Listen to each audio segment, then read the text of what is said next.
Hola a todos, mi nombre es Camila Fontana, soy residente de segundo año en la Residencia de Bioquímica Clínica del Hospital Durán y con mi compañera Anisa Marchisio les venimos a presentar este ateneo que se titula Switch en leucemias.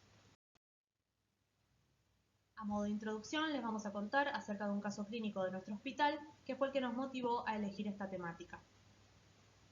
Se trata de un paciente masculino de 32 años de edad que el 14 de marzo de 2018 consulta en la guardia del hospital por presentar astenia, adinamia y disnea. En el examen físico se observan dos adenopatías inguinales izquierdas de 1 centímetro, móviles y dolorosas, una adenopatía preauricular izquierda dolorosa y el paciente no presenta hepatoescleromegalia. En relación a los parámetros de laboratorio podemos observar una disminución tanto del hematocrito como de la hemoglobina, un aumento en el recuento leucocitario con un valor cercano a los 82.300 y una disminución en el recuento plaquetario. Teniendo en cuenta todos estos resultados, tanto del examen físico como el resultado del laboratorio, el paciente queda internado y se le realiza transfusión de glóbulos rojos. En el frotis de sangre periférica que se realiza en el laboratorio, se puede observar la presencia de un 1% de callados, de un 3% de segmentados y de un 96% de blastos. Estos fueron descritos como una población homogénea de células de mediano a gran tamaño, con alteración en la relación núcleo-citoplasma, núcleo redondeado con cromatina laxa y un núcleo prominente, y citoplasma escaso, leve a moderadamente basofílico y agranular. Teniendo en cuenta estos resultados compatibles con la presencia de una leucemia aguda, al paciente se le realizó un estudio por citometría de flujo. En el mismo, como podemos ver, se pudo evidenciar la presencia de una población de blastos de tamaño mediano y mediana complejidad interna que representaban el 87,8% del total celular. Con respecto al inmunofenotipo, el resultado negativo para mieloperoxidasa y CD33 permitió descartar linaje mieloide. El resultado obtenido para CD79A y CD19 permitió orientar hacia el linaje linfoide B, mientras que el resultado de CD10 es característico del estadio Pro-B. A su vez, los otros resultados correspondientes a los demás marcadores nos permitieron descartar la presencia de clones asociados a otros linajes. Por lo tanto, podemos decir que este es un resultado compatible con la presencia de una leucemia linfoblástica aguda Pro-B. Continuando con nuestro caso clínico, el 16 de marzo de 2018, 2 días después de que el paciente se presenta a la guardia del hospital, tenemos estos nuevos resultados de laboratorio, donde podemos ver que los parámetros continúan bastante alterados. Por otro lado, al paciente se le realiza una punción aspirativa de médula ósea o PAMO.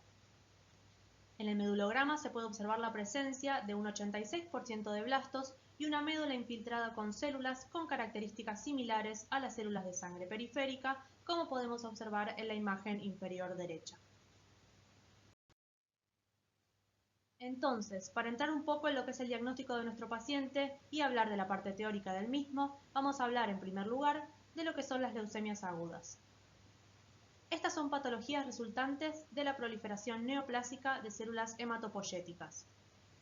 La célula en la cual ocurre la transformación leucémica puede ser un precursor linfoide, mieloide o una stem cell pluripotente capaz de diferenciarse tanto a célula linfoide como mieloide. El diagnóstico generalmente se va a iniciar por una sospecha clínica, ya sea porque el paciente presente palidez, fiebre, petequias, linfadenopatías o hepatoesplenomegalia. Y luego de esta sospecha clínica se va a realizar un análisis de sangre con el recuento celular y el frotis correspondiente, así como también un estudio de médula ósea que sirve para confirmar el diagnóstico. Avanzando más hacia el diagnóstico de nuestro paciente, las leucemias linfoides agudas Pro-B son enfermedades extremadamente raras, que constituyen aproximadamente el 1% de las leucemias linfoides. En relación a la clínica, los pacientes generalmente presentan marcada esplenomegalia, pero no es tan frecuente la linfadenopatía. Con respecto a los parámetros de laboratorio, el recuento de leucocitos suele ser alto y frecuentemente se acompaña de anemia y trombocitopenia. Y es importante recalcar nuevamente que la observación del frotis de sangre periférica es de amplia utilidad para poder orientar hacia el diagnóstico correspondiente. Unos días después llega el resultado del estudio citogenético. En el mismo se puede evidenciar la presencia de una translocación entre los cromosomas 4 y 11. Por otro lado, en el examen molecular se obtiene un resultado positivo para el reordenamiento MLL-AF4. Teniendo en cuenta este resultado positivo de la translocación, es posible clasificar a esta leucemia de acuerdo a la clasificación de la WHO dentro del grupo de leucemias linfomas B con anormalidades citogenéticas recurrentes. Más específicamente, como podemos ver acá, dentro del grupo de leucemias linfomas linfoblásticos B con arreglos del gen MLL que se asocian a la presencia de una translocación entre el cromosoma 11 y otro cromosoma que, como pudimos ver en nuestro paciente y en nuestro caso, es el cromosoma 4. Estas leucemias son las más frecuentes en niños menores de 1 año, mientras que en pacientes adultos comprenden el 4% de los casos de leucemias linfoides agudas. En adultos son más frecuentes en mujeres que en hombres, mientras que entre el año y los 14 años de edad son más frecuentes en hombres. Se encuentran dentro del grupo de neoplasias hematológicas de alto riesgo, que a su vez se asocian a un pronóstico desfavorable. Y son factores de pronóstico adverso la edad menor a 6 meses en el momento del diagnóstico, un recuento de glóbulos blancos mayor a 300.000 y la presencia de infiltrado en el sistema nervioso central. Continuando con nuestro caso clínico, el 19 de marzo de 2018 al paciente se le realiza un estudio del líquido cefalorraquídeo.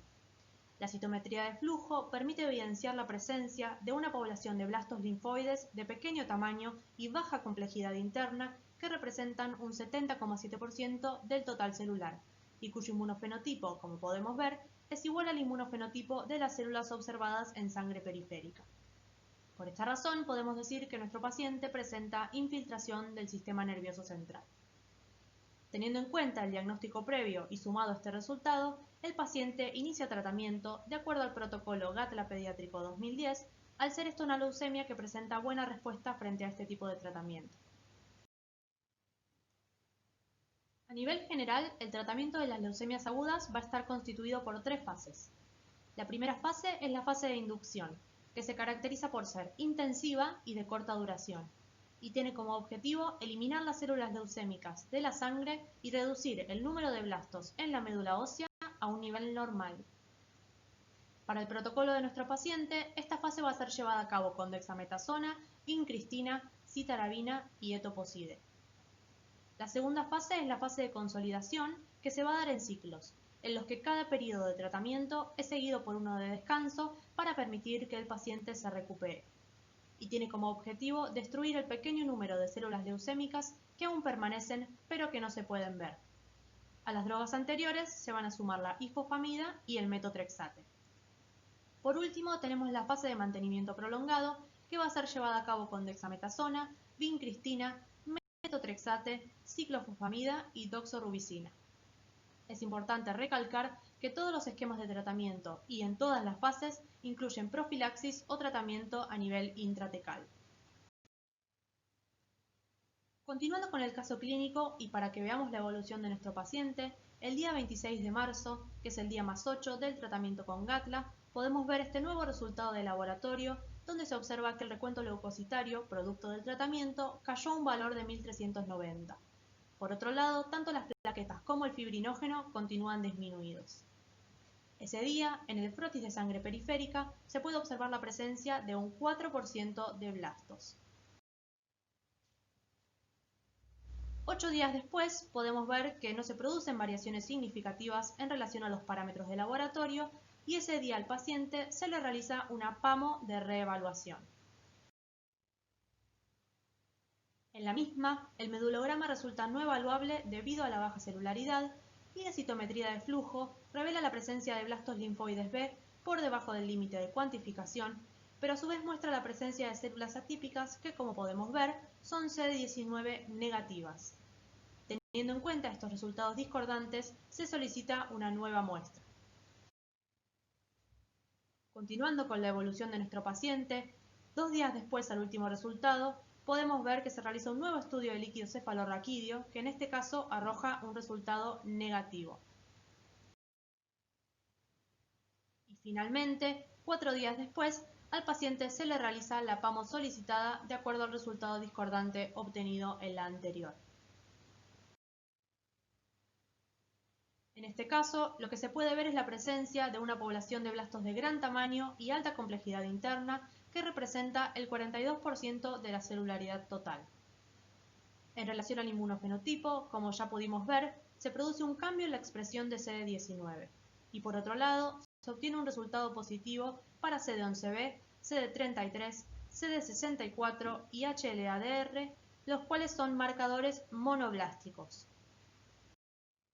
Entonces, si realizamos una comparación de los resultados de la citometría de flujo entre la situación inicial y la situación actual, podemos decir que inicialmente teníamos expresión de CD79A y CD19, los cuales eran marcadores del linaje linfoide B, y habíamos obtenido un resultado de CD10 que era característico del estadio Pro-B.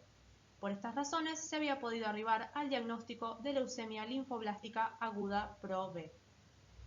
En cambio, en la situación actual, lo que hay, como pudimos ver, es expresión de marcadores monoblásticos. Este cambio fue interpretado como un viraje del fenotipo al linaje mieloide con evolución clonal. Ahora bien, ya analizamos el primer cambio importante que se produce frente a esta nueva situación, entonces vamos a analizar el otro cambio que se puede producir, que es el cambio a nivel de la morfología.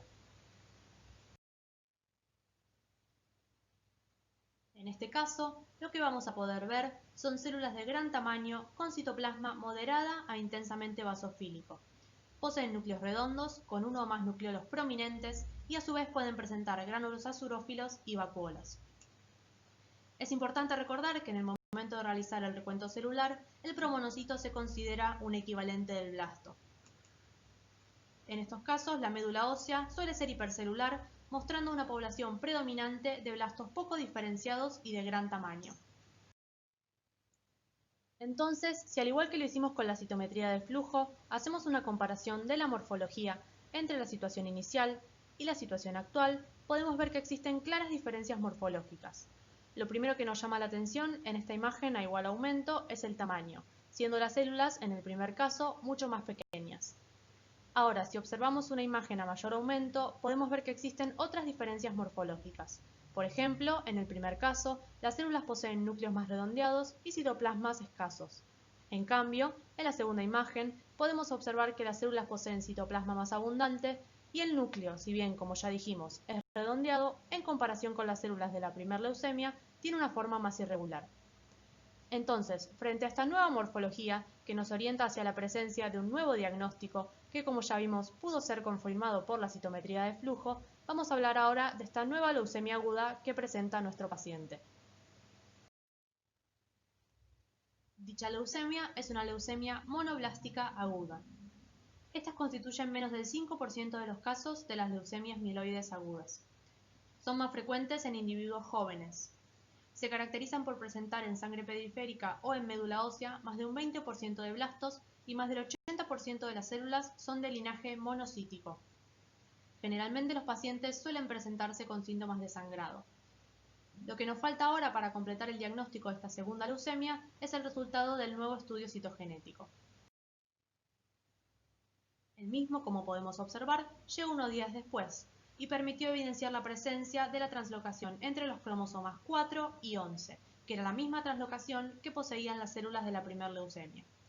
Sin embargo, en este caso, fue posible observar anormalidades citogenéticas adicionales, como la presencia de derivados de los cromosomas 1, 4 y 5. Nuevamente, debido a la presencia de la translocación 4-11, fue posible agrupar a esta leucemia de acuerdo a la clasificación de la WHO dentro del grupo de leucemias mieloides agudas con anormalidades citogenéticas recurrentes. Entonces, repasando un poco, hasta acá teníamos un paciente cuyo diagnóstico inicial era una leucemia linfoblástica aguda Pro-B y cuyo diagnóstico actual es una leucemia monoblástica aguda. Ya vimos las características morfológicas de una y de la otra que nos permiten orientar hacia los respectivos diagnósticos y también analizamos las marcadas diferencias morfológicas que nos permiten poner en evidencia la presencia de un cambio. Por otro lado, también analizamos la citometría de flujo que nos permite confirmar cada uno de los diagnósticos. Y finalmente, en el estudio citogenético, pudimos ver que ambas poblaciones celulares comparten la misma alteración citogenética, que es la translocación entre los cromosomas 4 y 11. Entonces, ahora nos falta ver más en profundidad este cambio, por lo que los voy a dejar con mi compañera Nisa, que nos va a empezar a contar acerca de las generalidades del switch. El switch es el término utilizado para describir el cambio de linaje de una leucemia aguda a otra. Es un evento poco frecuente y de mal pronóstico. La mayoría de los casos reportados son pediátricos. El tiempo de latencia entre el inicio del tratamiento y el switch suele ser bajo, particularmente en casos pediátricos, con una media de 15 días y un rango de 8 días a 6 meses. La frecuencia es muy baja, se estima entre el 6 y el 9% de pacientes con recaídas. Existen casos en los que el viraje del linaje ocurre durante el tratamiento de la primera neoplasia, incluso algunos en las primeras semanas, mientras que otros son diagnosticados en la recaída. La mayoría de los casos reportados se refieren a un viraje de leucemia linfoblástica aguda a leucemia mieloblástica aguda, generalmente asociada al rearreglo del cromosoma 11 que involucra al gen MLL, como es el caso de nuestro paciente. Y en el caso de las leucemias pediátricas, la incidencia de estos rearreglos en el gen es del 70 al 80%. En términos generales, para arribar al diagnóstico, debemos establecer si las células con cambio de fenotipo son derivadas del primer clon o son consecuencia de una nueva neoplasia, justamente consecuencia del tratamiento. Para ello, se deben comparar las anormalidades citogenéticas y moleculares, determinando si la misma alteración se mantiene luego del cambio de fenotipo. Como podemos ver, este es el citogenético de la médula ósea inicial de nuestro paciente y luego el citogenético post-switch, en el que vemos que esta translocación se mantiene. Por ende, podemos confirmar el switch en nuestro paciente. Ahora, ¿cómo sucede? Bueno, existen 5 teorías que postulan las causas probables del switch. 4 de ellas involucran alteraciones en el microambiente hematopoyético y ellas son la teoría del progenitor bipotencial, la de reprogramación celular, la de desdiferenciación y la de selección clonal. Luego vamos a ver de qué se trata cada una de ellas con más detalle, pero primero vamos a rememorar un poco lo que es el microambiente hematopoyético, ya que involucra a 4 de todas. Si recordamos a la hematopoiesis, las células madre hematopoyéticas establecen y mantienen el sistema hematopoyético a través de la diferenciación a progenitores multilinaje. De estos últimos se diferencian los progenitores comunes linfoides, que darán luego las células T y B, y los progenitores comunes mieloides. El mieloide diferenciándose aún a otros progenitores que corresponden a los de linaje granulocítico y monocítico y al eritrocítico y megacariocítico. Bueno, el microambiente sería la estructura tridimensional de células del estroma y sus productos, como por ejemplo matriz extracelular, citoquinas, etc., que se encuentran altamente organizadas y que regulan todo este proceso.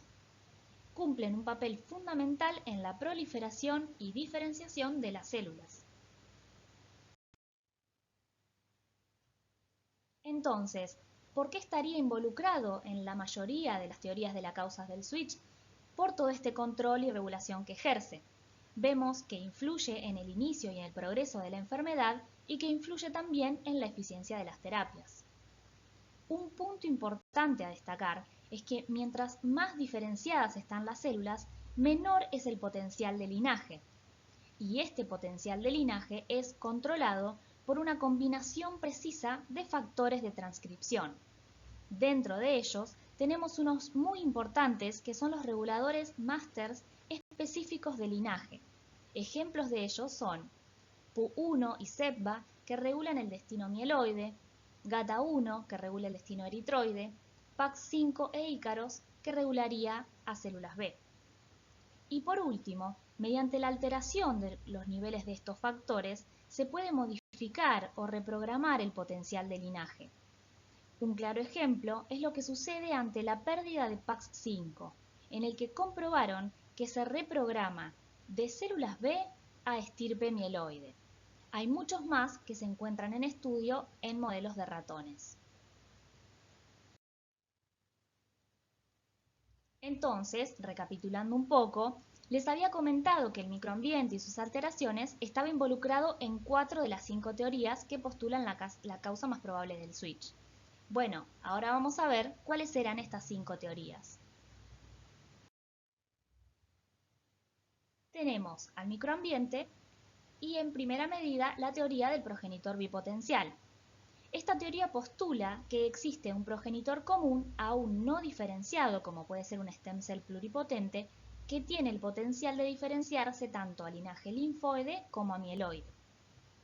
La segunda teoría es la teoría de la reprogramación celular o transdiferenciación, en la que un progenitor cuyo linaje ya está definido se convierte directamente en una célula de otro linaje, presumiblemente por cambios genéticos o epigenéticos en los factores de transcripción.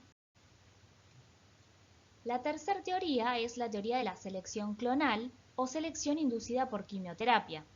Se cree que se selecciona un subset de menor tamaño de una población bilineal de blastos que ya estaban presentes al momento del diagnóstico como consecuencia de la presión de selección ejercida por la terapia y así emergen los fenotipos mutados. La última teoría que involucra el microambiente hematopoyético es la teoría de la desdiferenciación. En este caso habla de que ocurre un cambio celular en un estadio ya diferenciado que lo vuelve a una etapa más primitiva, menos diferenciada. Y esto puede ser debido a ciertos cambios genéticos y así se reactivan a las stem cells y se permite al clon leucémico recuperar su capacidad de diferenciación a un linaje alternativo. Por último, la teoría de la siembra de células de donantes, que también es una teoría de la patogenia del switch, pero no se relaciona con el microambiente, sino con el trasplante de células madre hematopoyéticas. También es llamada leucemia de células del donante y postula que existe un primer hit en las células donantes y un segundo hit en las células del receptor. Bueno, retomando el caso de nuestro paciente, teníamos que originalmente padecía una leucemia linfoblástica aguda Pro-B y luego switchó a una leucemia monoblástica aguda del tipo M5 o con alteraciones recurrentes, y estas alteraciones serían la translocación 411, Q21, Q23, entre otras, debido al rearreglo en el gen MLL con la fusión de la AF4.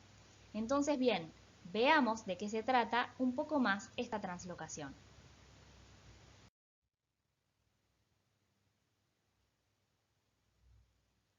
Tenemos a nuestra izquierda el cromosoma 4 con el gen AFF1 o AF4 y a nuestra derecha al cromosoma 11 con el gen KMT2A o MLL, que forman este derivado que se ve en el centro. Y se puede observar de la siguiente manera en el estudio del cariotipo.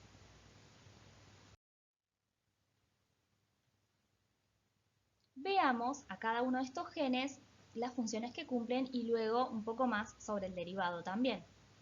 Tenemos por un lado el gen MLL, que se encuentra localizado en el brazo largo del cromosoma 11 y codifica para la proteína MLL, cuya función es la regulación epigenética de genes que intervienen en el desarrollo y en la hematopoiesis.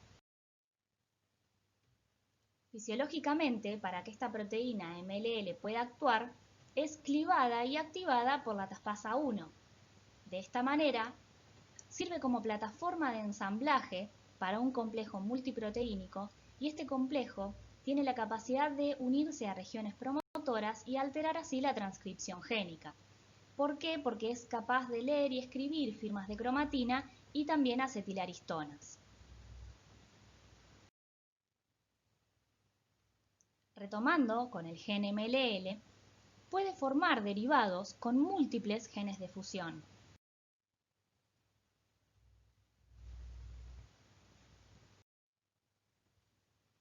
Sin embargo, son solo 6 los responsables de la mayoría de los casos, como vemos en estos gráficos de torta respecto a la frecuencia relativa de cada uno de ellos. Como ven, el AF4, que es el de color azul, es el más frecuente gen de fusión en leucemias linfoblásticas agudas, siendo responsable de aproximadamente el 50% de las leucemias linfoblásticas agudas en infantes y más del 75% de las leucemias linfoblásticas agudas en adultos. No así sucede en leucemias mieloblásticas agudas, que vemos que su frecuencia es del 1%. Veamos un poco más ahora el gen AF4. Se localiza en el brazo largo del cromosoma 4, codifica para la proteína de su mismo nombre, que también forma un complejo multiproteínico y su función es promover la elongación del RNA. Algo muy relevante de este gen es que se trata de un proto-oncogen, que si recordamos son genes que codifican para proteínas que regulan el crecimiento y la diferenciación celular. Este complejo multiproteínico, junto con el complejo del MLL, forman parte del sistema transcripcional de memoria. ¿Por qué es tan importante este sistema? Porque todos los genes que se transcriben son marcados por marcas de cromatina distintivas, y esto permite a cada célula recordar cuáles genes son necesarios transcribir y cuáles no, entonces así poder mantener la identidad celular. Entonces, cualquier interferencia con alguna de estas proteínas puede causar pérdida de memoria y puede tener efectos impredecibles. Perfecto, ahora ya vimos cada gen por su lado. Entonces, ¿qué sucede con el gen de fusión?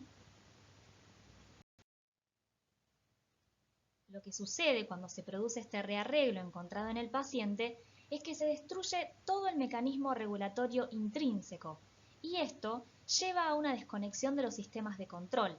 Las consecuencias son muchas, entre ellas podemos nombrar hiperactivación de promotores, destrucción de sistemas transcripcionales de memoria y adquisición de rasgos de stem cell. Por lo tanto, es coherente encontrar este tipo de rearreglos en algunas leucemias. Retomando el caso clínico, teníamos un paciente masculino con diagnóstico inicial de leucemia linfoblástica aguda Pro-B, que era portador de esta translocación 411 correspondiente al rearreglo en los genes MLL y AF4, que luego switchea a LMA-M5. Este switch, como recordamos, es un evento poco frecuente y de mal pronóstico. En cuanto al tratamiento, fue necesario cambiarlo ante el switch de linaje. Como explicó mi compañera, el paciente se encontraba tratado con el protocolo Gatla pediátrico, pues bien, ahora se reemplaza por el protocolo Flagida, que comprende las drogas fludarabina, citarabina, idarubicina y filgrastim.